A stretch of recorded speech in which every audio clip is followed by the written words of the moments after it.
Selamat datang kembali di video belajar dokter hewan. Pada kali ini, kita akan membahas tentang struktur dan jenis protein. Protein merupakan molekul besar dan kompleks yang disusun oleh subunit yang lebih kecil yang disebut asam amino. Oleh karena itu, sebelum membahas lebih jauh tentang protein, kita harus memahami asam amino terlebih dahulu. Asam amino adalah molekul sederhana yang memiliki atom C sebagai pusat dengan keempat lengannya masing-masing mengikat atom H, gugus amina, gugus karboksil, dan rantai samping. Saat berada di dalam air, molekul asam amino akan berubah menjadi ion yang disebut sebagai zwitterion. Agar lebih mudah menjelaskannya, mari kita sederhanakan ilustrasinya menjadi seperti ini. Ini adalah bentuk umum asam amino dengan rantai samping yang bentuknya bervariasi. Contohnya, ada asam amino yang rantai sampingnya hanya berupa CH3 yang sederhana. Asam amino ini disebut alanin.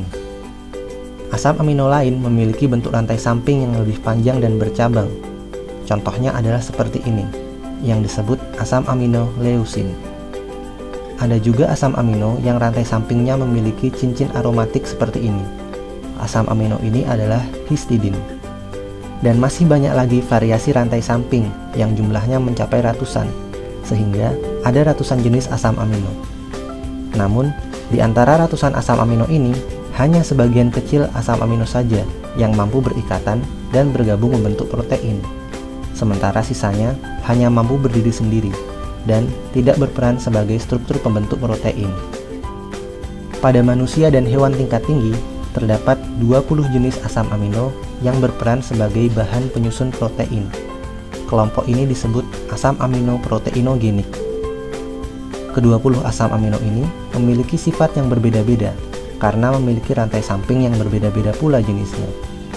Ada beberapa asam amino yang bersifat hidrofobik, ada yang bersifat hidrofilik, ada yang bersifat asam, dan ada yang bersifat basa. Para asam amino ini dapat disimbolkan dengan 1 huruf, 3 huruf, atau dengan menuliskan nama panjangnya.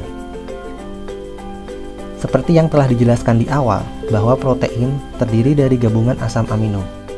Pertanyaannya sekarang adalah, berapa banyak asam amino yang harus digabungkan untuk membentuk protein? Berdasarkan studi yang dilakukan oleh peneliti, rata-rata ukuran asam amino adalah 110 Dalton. Sedangkan ukuran rata-rata protein adalah 10-150 kilodalton.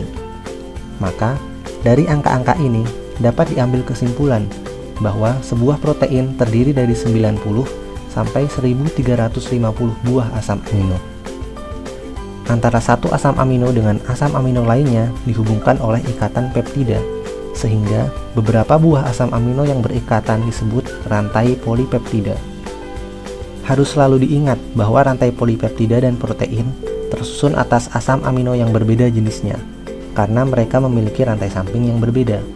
Misalnya pada gambar ini, rantai samping yang berwarna kuning bersifat hidrofilik, sedangkan yang berwarna biru bersifat hidrofobik.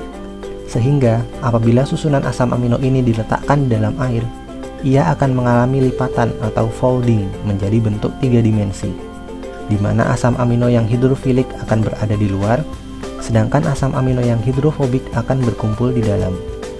Folding ini terjadi apabila protein berada di lingkungan yang sesuai. Apabila terjadi perubahan lingkungan seperti temperatur, pH, atau penambahan bahan kimia, maka lipatan protein ini dapat kembali terurai dan kehilangan fungsinya. Proses ini disebut denaturasi. Namun, bila kondisi lingkungan kembali mendukung, protein ini dapat kembali mengalami folding melalui proses yang disebut renaturasi. Poin selanjutnya yang akan dibahas adalah tahapan-tahapan yang harus dilalui oleh asam amino untuk dapat menjadi protein. Hal ini biasanya disebut protein structure level, yang menunjukkan tingkat kompleksitas suatu protein. Ada protein sederhana yang hanya sampai pada level sekunder, dan ada protein kompleks yang mencapai level kuartener. Mari kita bahas satu persatu. Struktur primer merupakan susunan beberapa buah asam amino yang memanjang.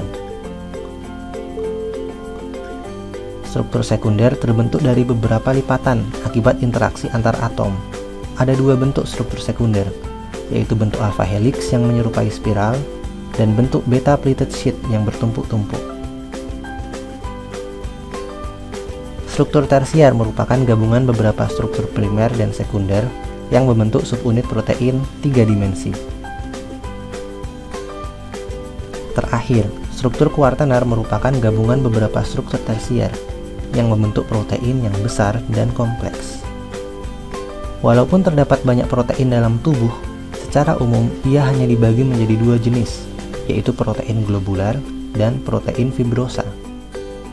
Protein globular merupakan kelompok protein yang bentuknya membulat dan memiliki struktur yang kompleks. Kelompok ini jenisnya sangat beragam dan paling banyak ditemukan dalam tubuh. Contohnya adalah enzim, hormon insulin, hemoglobin, dan imunoglobulin atau antibodi. Protein fibrosa merupakan kelompok protein yang bentuknya tipis dan memanjang, biasanya bersifat tidak larut air, statis, dan berperan sebagai pembentuk struktur tubuh. Bentuk protein fibrosa sangat sederhana. Ia didominasi oleh struktur level sekunder yang berulang-ulang. Contohnya adalah kolagen, yang hanya tersusun oleh 3 buah rantai polipeptida yang berbentuk alpha helix. Contoh protein fibrosa yang lain yaitu keratin, yang menyusun bulu, rambut, dan kuku, serta protein penyusun sutra dan jaring laba-laba. Seperti itulah penjelasan singkat mengenai struktur dan jenis protein. Untuk biomolekul lainnya, klik tautan di bawah ini. Dan jangan lupa klik subscribe untuk mendapatkan update video selanjutnya.